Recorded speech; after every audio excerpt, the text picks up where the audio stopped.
All right, for any of you with fearful, nervous dogs or stubborn dogs, or, it's hard to move your dog through some situations where they get insecure, pushy, things like that, and they lock up. Come here, bud. Let's go. For whatever reason, yeah, good boy. Joey will walk on fine from that side, but this is his first time doing outdoor patterning. He will not walk on from this side. Has something to do with the water. But yet from over there, it's okay. From over here, it's not. Now, I can just use the leash and I can get him on. I can muscle him a little bit. See, it's not the end of the world. No big deal.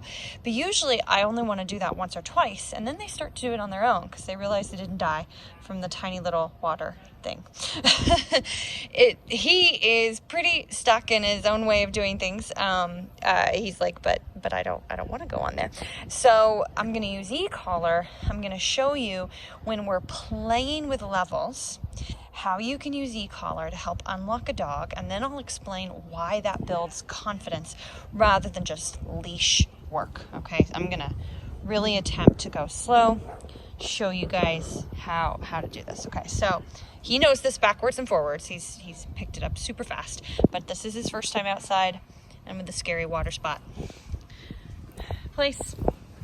Okay, look at that lockup. I've not done this with him before. I'm out of 4. Place. 7. Place. 13. Place. Good. Good job. So yeah, and I'm just tapping. And it's not like a quick tap. I was doing a little bit of a firmer tap. Good job, buddy. Look, he's avoiding it. But if he walks on the other way, he doesn't. He's so silly. Dogs that are, you're not going to demand attention. Dogs that get kind of caught up in, I don't like this, in this way, and they lock up and they'll refuse to do it. If you can work your dog through that, like jumping up on picnic tables with Juno, he was really hard for her. She didn't think she could do it. And working her through that really built her confidence and built our relationship together.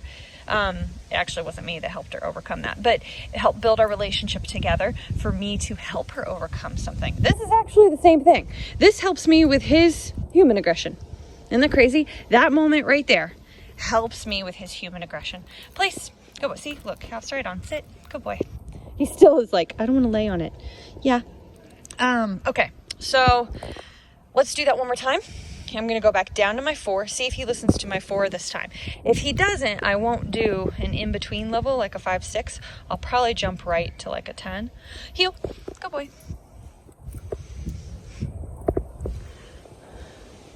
Please. Okay, there's the lockup. I gotta hold my phone, so I'm sliding my hand up. Pressure is on. Tap at a 4. Please. Okay, right up to a 10 right away. Please. Good boy. Oh, no, not really. There we go. You tried to sidewind me. See, you went to the side. Good job, buddy. Anyway, these little moments, and I'm gonna do this many more times, and I'll still start back down at my 4. But this time, probably if he doesn't listen to my 4, I'll go to the 13, which ended up being the magic number the first time. So I'm just feeling him out. I'm not demanding right away perfection. I'm using low Ecollar levels to play around with him. And he usually lays down right away, but he doesn't want to because of the water. So I'm happy with that. Look at him. He's not comfortable. Come here, bud. Sit. There you go. Let's sit there. Okay, so let me kind of explain why Ecollar works so beautifully in those moments. Auto down. Yay. See, it's not so bad to be in the tiniest bit of, it's not even water. It's just dampness. Evil dampness. Okay. So to try to explain this clearly, like I said, I tried leash with him at first. We did pressure, trying to teach him to follow pressure, which he doesn't care about the prong collar at all. It doesn't give me any leverage, unfortunately. He's just like, yeah, it's like a regular collar or harness or whatever he came in on. But anyway, it doesn't give me any leverage. He doesn't really seem that it matters to him. And even if it did give me leverage, I'm doing pressure. Dog eventually works through it, works through pressure, learns to move into the pull pressure, okay? With him, I did a couple of like pops to kind of soften him, and then did more of a big motion with my feet. Let's go, lots of energy, kind of bumped into him one time to bump him all the way on because he only put 2 paws on. So I did a couple of things to try to show him that, look, you can do this. not only can you do this, but I can get you to do this. Because there's a bit of a power thing with dogs and people, especially such a powerful dog with his behavioral issues. If that doesn't work after the first 2-3 times, switch it up. You gotta switch it up. It's obviously not working. So here's the value with using Ecollar in that way. So the leash had to stay taut because it was directional.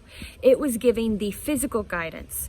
Ecollar doesn't mean anything. It's just a feeling, random feeling. There's no guidance to it whatsoever. So the leash was providing guidance. And what the Ecollar does is, as you could see, even at low levels, it helped unlock him. Whatever mental block was going on, for whatever reason, because this is an example for numerous things. The pressure is for guidance. The Ecollar is to unlock him. When a dog unlocks themselves without the physical pull, because pressure is different than pulling, without the physical pull or movement into him to, herd him onto something, things like that.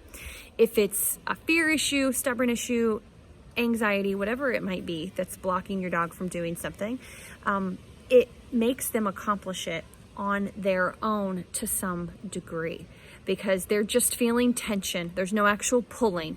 There's just holding tension. And then you use Ecollar to help work them through an emotional block. They're doing it on their own. They're moving forward on their own without physically being pulled, moved, or corralled. When you do that with dogs, it makes their confidence grow faster. That's why everybody asks me. I know he's here for reactivity towards people, but he's also very fearful. He's showing signs of being incredibly needy. He's got some separation anxiety. He was on meds for it that he's not on anymore. And we're seeing some crate anxiety. Nothing too crazy yet.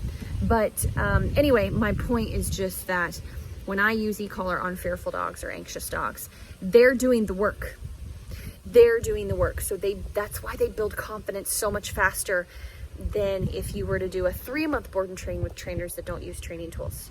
And then even then, it's so much harder to get the owners to do the same thing because there's no bridge like an Ecollar to kind of help the owners gain some ground because they're not trainers, right? So anyway, I hope that was clear. If anybody has any questions on this, please ask me below in the comments. I love talking about Ecollar, using Ecollar on fearful dogs or fearful issues. I just don't get that chance very often to actually video moments like that. So if you have any questions, let me know below.